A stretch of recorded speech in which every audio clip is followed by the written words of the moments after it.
April 1943. The Gulf Coast. Salt water and diesel fumes hung in the air.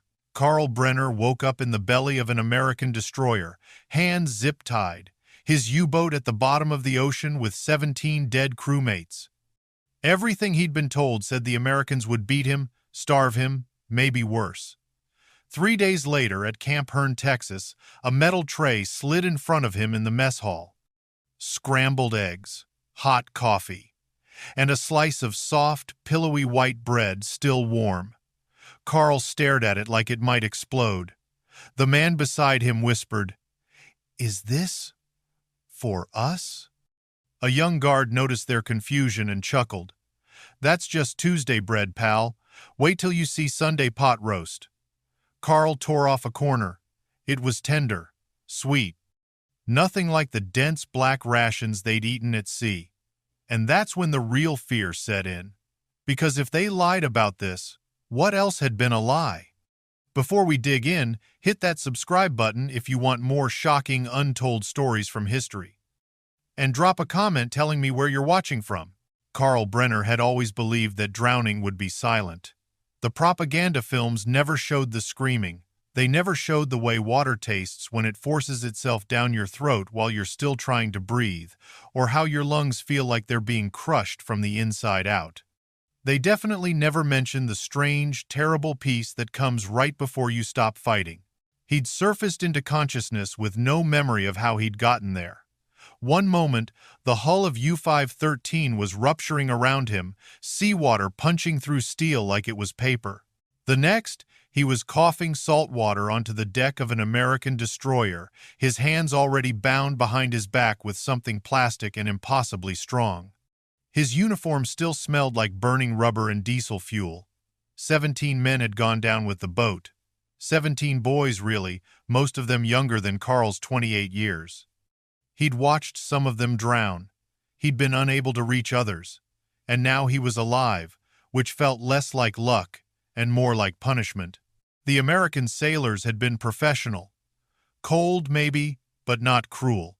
They'd stripped him of everything except his undershirt and trousers, searched him thoroughly, then locked him in a storage compartment below deck. No one hit him, no one spat at him. No one called him the names he'd been trained to expect. They just processed him like cargo and moved on to the next task. It was the silence that unnerved him most. He'd expected rage. He'd expected revenge. Instead, he got bureaucratic efficiency and a wool blanket that smelled like mothballs. After an hour, maybe 2, a young sailor with red hair and freckles had appeared with a canteen of water. He'd held it out without a word. Carl had stared at it, his throat screaming for moisture, his lips cracked and bleeding from the salt water. But the propaganda officer's voice was louder than his thirst. "They'll poison you. They'll make you sick. They'll use it to break you." Carl had turned his head away. The sailor had shrugged, taken a long drink himself as if to prove it was safe, then left the canteen within reach anyway. Carl had lasted another 20 minutes before his body overruled his training. The water was clean, cold, possibly the best thing he'd ever tasted, and that terrified him more than any beating could have. The train ride to Texas took 3 days. Carl had expected cattle cars maybe or chains. Instead, he and 42 other prisoners rode in regular passenger cars with armed guards at each door. The seats were worn but clean. The windows weren't barred. Through the glass, Carl watched America scroll past like a fever dream. Endless farmland, small towns with white churches and tidy houses, children waving at the train from dirt roads. It looked nothing like the bombed-out wasteland the newsreels had promised. It looked peaceful, prosperous, untouched. Carl felt a hot knot of anger form in his chest. His mother was rationing potato peels in Hamburg. His sister had been eating sawdust bread since 1941.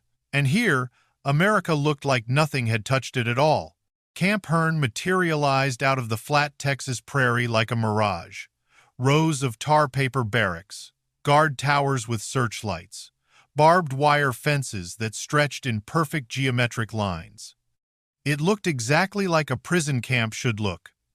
Carl felt an odd sense of relief. This, at least, matched expectations.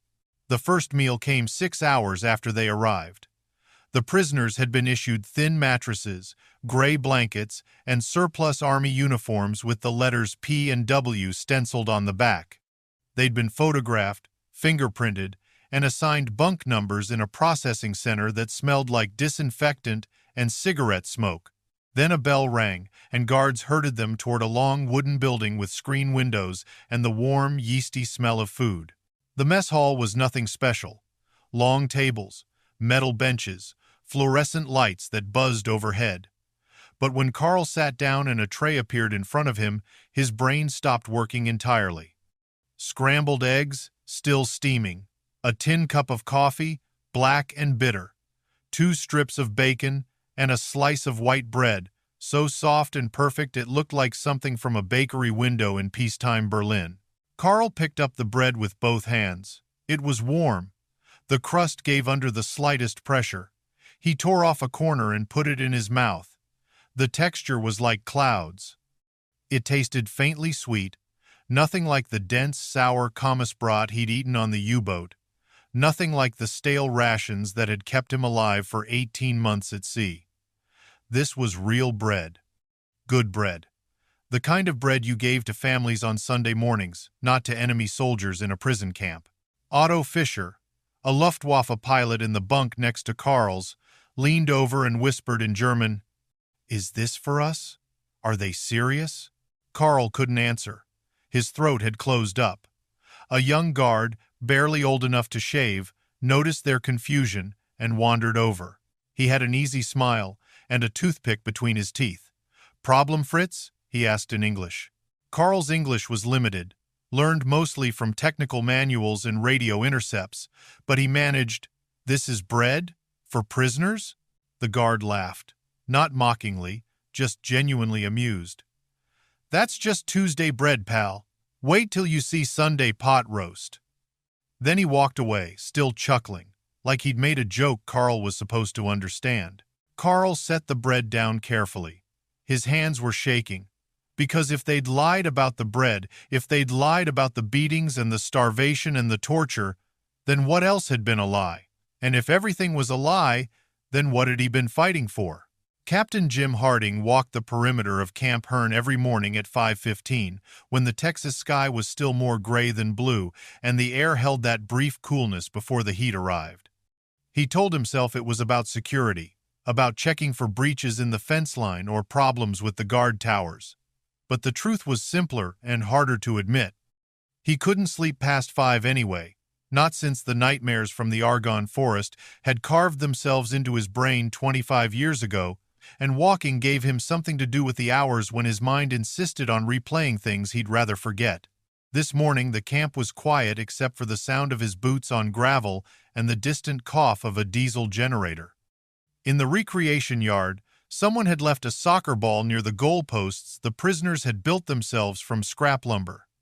In another month, when the men had settled in more, Jim would organize tournaments. Keep them busy. Keep them human. He'd learned in the last war that idle men turned bitter, and bitter men made everyone's life harder, guards and prisoners alike. The Red Cross inspector arrived at 0900 sharp, exactly as scheduled. Her name was Miss Schneider, and she was Swiss, which meant she had no particular loyalty to either side and even less patience for excuses. She was maybe 50, with steel gray hair pulled into a tight bun and eyes that missed nothing. Jim had dealt with inspectors before. Some were bureaucrats who checked boxes and moved on. Miss Schneider was not that kind. She spent 2 hours reviewing paperwork in Jim's office, cross-referencing ration logs against delivery receipts, checking medical supply inventories, examining the thickness and condition of blankets issued to prisoners. Then she insisted on interviewing prisoners directly, without guards present, in a private room Jim had set up for exactly this purpose. Jim watched through the window as she spoke with a dozen men, her German fluent and precise, her expression giving nothing away. Carl Brenner was the 8th man she interviewed. Jim recognized him from the intake photos. Young, thin, with the kind of haunted eyes that came from watching people die. He sat across from Miss Schneider with his hands folded on the table, his posture military straight despite the civilian clothes. She asked her questions in German, and Carl answered slowly, carefully, like each word might be a trap. When she asked if he'd been mistreated, Carl hesitated. The pause stretched long enough that Jim felt his stomach tighten. Then Carl said, "No, not mistreated." His voice was quiet but clear. Miss Schneider made a note and moved on to the next question. Jim exhaled. The inspection concluded at 1400 hours. Miss Schneider signed off on the camp's compliance with the Geneva Convention and left without ceremony. Jim returned to his office and tried to convince himself that the knot in his shoulders was relief, not exhaustion. He found Carl 2 hours later, sitting alone on a bench near the fence line, staring at a piece of paper like it might dissolve if he looked away.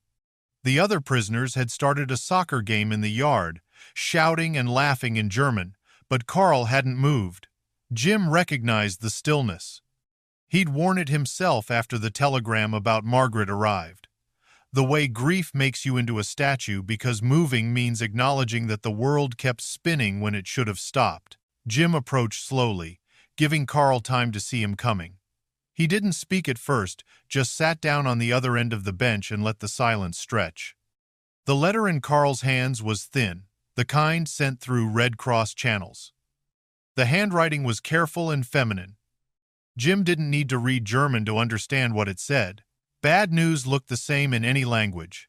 Finally, Jim asked in his rough textbook German, "Bad news?" Carl's jaw worked for a moment before he answered in English, "Home is gone." The words came out flat, like he'd practiced saying them until they stopped meaning anything. Jim nodded. He understood that too. "My wife. 3 years now." Carl looked at him then, really looked, and something passed between them that had nothing to do with uniforms or flags. Just two men who'd lost the things that made home worth going back to. Jim reached into his pocket and pulled out a pack of Lucky Strikes. He offered one to Carl without asking permission, without checking regulations. Carl took it with shaking fingers. Jim lit it for him, then lit his own, and they sat there smoking in silence while the soccer game continued behind them and the sun started its slow descent toward the horizon. After Carl finished the cigarette and crushed it under his boot, he said something in German that Jim didn't catch. Then he tried again in English. "Why do you give us names? Why not numbers?" Jim had been asked that before by other prisoners, by some of his own guards who thought he was too soft. He gave Carl the same answer he always gave. "Because you're men, not animals, not numbers." Carl's expression didn't change, but something shifted in his eyes. Fear, maybe, or the beginning of understanding, which was sometimes the same thing. He folded the letter carefully and stood up. "Thank you for the cigarette, Captain." Jim watched him walk back toward the barracks, shoulders hunched like he was carrying something heavier than the letter in his pocket. And Jim understood that weight too. The terrible burden of being shown mercy when you'd been taught to expect cruelty. How it made everything you thought you knew feel suddenly uncertain. How it forced you to question whether the people who'd lied about this had lied about everything else. Jim finished his cigarette and returned to his rounds. The fence line needed checking. The guard rotation needed reviewing. And somewhere in his office, there were forms to fill out and reports to file. But mostly, he needed to keep moving, keep working, keep believing that holding the line between civilization and chaos still mattered, even when both sides seemed determined to drag the world into darkness. Elena Martinez delivered bread to Camp Hearn every Wednesday morning at 7:30. 300 loaves loaded into the back of her truck in wooden crates lined with clean cloth. The route from town took 20 minutes on good roads, longer when the summer rains turned the last mile into mud. She'd been making the drive for 6 months now, ever since Captain Harding had approached her about a contract that would pay on time and keep her bakery afloat through the lean months. She'd said yes because she needed the money. She'd regretted it every single Wednesday since. The bread was always perfect. She made sure of that. Soft white loaves with golden crusts, the kind her grandmother had taught her to make when Elena was barely tall enough to see over the counter. 3 generations of Martinez women had built their reputation on bread that tasted like home, and Elena wasn't about to let that legacy crumble just because her customers now included the enemy. So she measured the flour exactly, kneaded the dough until it was smooth and elastic, and baked each batch at precisely 375 degrees until the tops turned the color of summer wheat. Every loaf was perfect, and every loaf felt like a betrayal.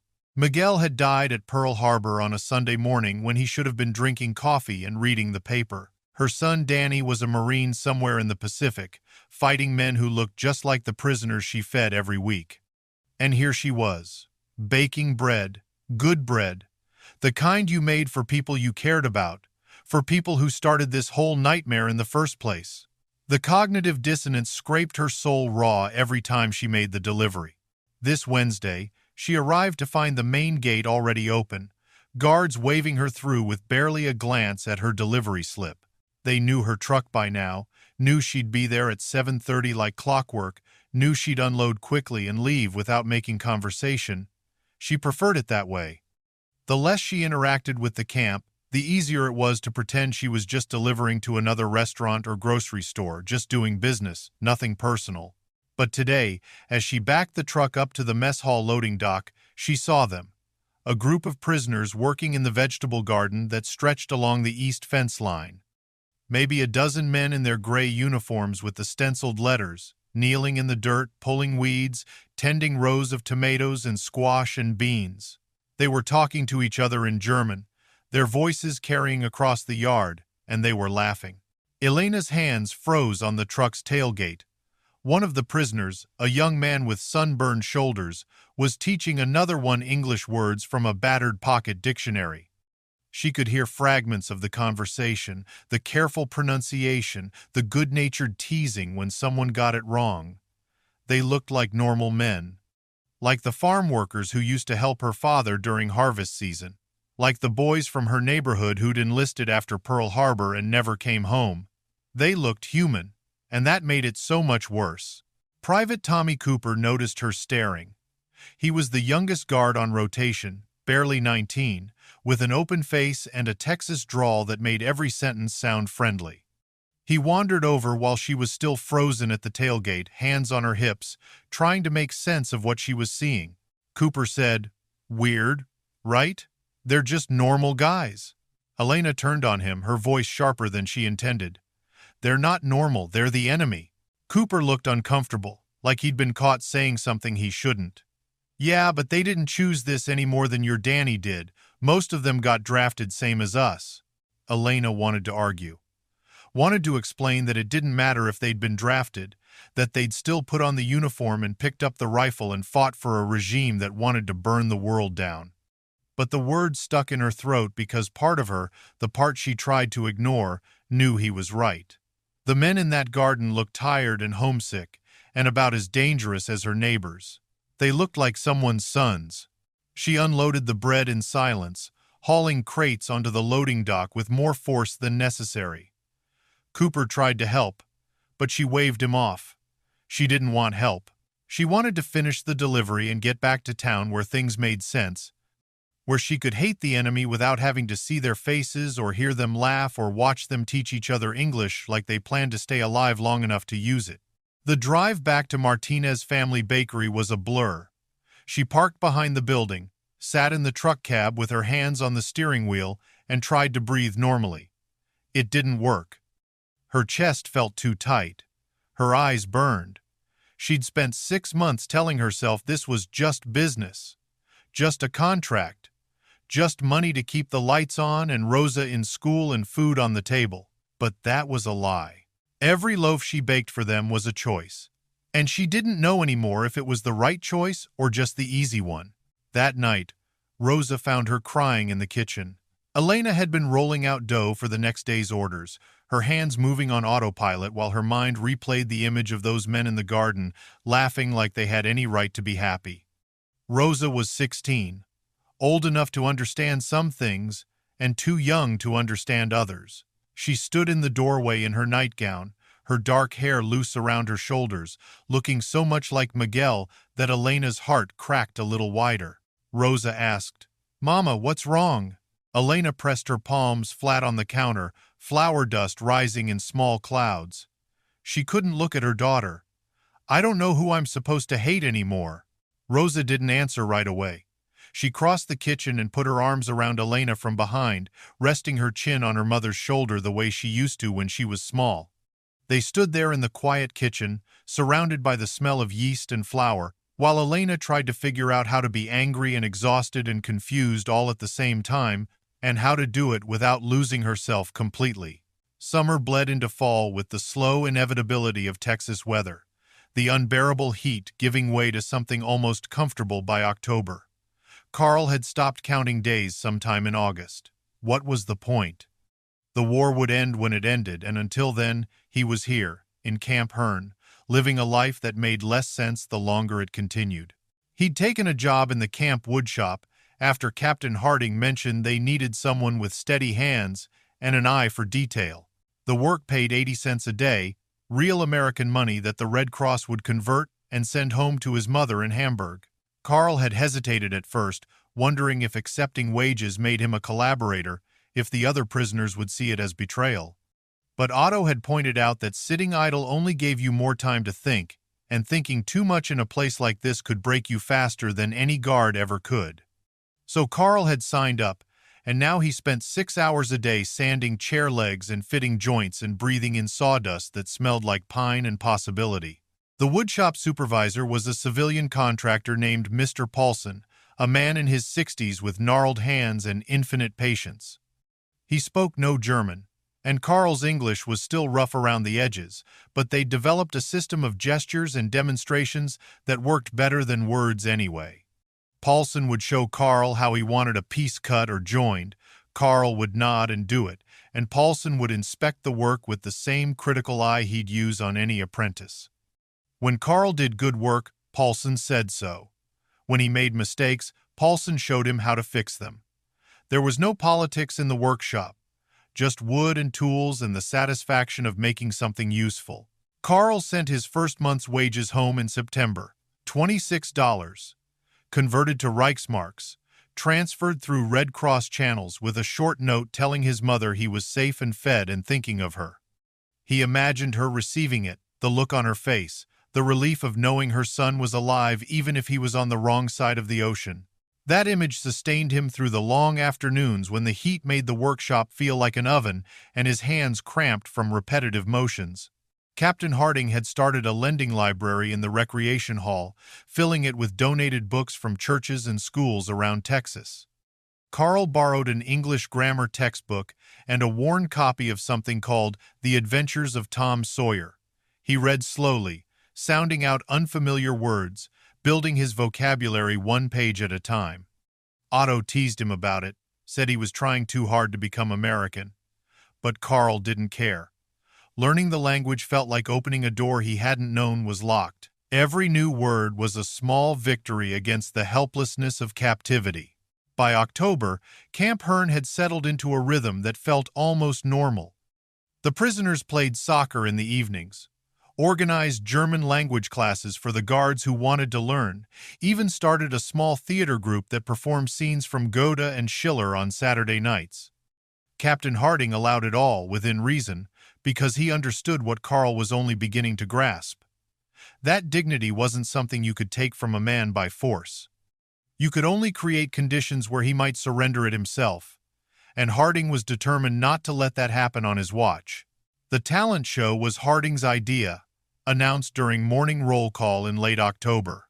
A night of entertainment, prisoners and guards both welcome to participate, with extra desserts donated by local businesses. Some of the prisoners grumbled that it was undignified, that they shouldn't be performing like trained animals for American amusement. But most were just bored enough and homesick enough to welcome the distraction. Carl didn't participate in the performances, but he attended, sitting in the back row of the recreation hall while men he'd lived alongside for 6 months revealed hidden talents. A mechanic from Frankfurt played harmonica like he'd been born with it in his hands. 2 Luftwaffe pilots performed a comedy sketch about submarine life that had everyone laughing despite themselves. Even some of the guards got up, singing folk songs and demonstrating rope tricks they'd learned as Boy Scouts. Captain Harding gave a short speech about common decency in uncommon times, about remembering that wars were fought by governments but survived by people. It was the kind of thing that should have sounded naive or preachy, but somehow, in that moment, it just sounded true. Elena Martinez's bakery had donated 3 sheet cakes and 2 dozen cupcakes. Carl took a slice of pound cake from the dessert table, the frosting sweet enough to make his teeth ache, and found a quiet corner to eat it. For the first time since the U-boat went down, he felt something close to contentment. Not happiness, exactly. Contentment. The sense that maybe survival wasn't just about enduring until you could go home. Maybe it was about finding small moments of peace wherever you landed. The letter arrived 2 days later. Red Cross delivery, his mother's handwriting on the envelope. Carl opened it in his bunk while the barracks were empty, everyone else at evening recreation. He read it 3 times before the words penetrated. His mother was dead, killed in an Allied bombing raid on Hamburg in September, just days after he'd sent her the money from the woodshop. His sister Greta, missing since July, was now confirmed dead as well. The house he'd grown up in was rubble. Everything he'd been fighting to protect was gone. Carl folded the letter carefully and lay down on his bunk. The pound cake from 2 nights ago sat like lead in his stomach. Outside, he could hear the sounds of men playing volleyball, laughing, living. And here he was, safe, fed, warm, alive, while his family burned in a city he'd never see again.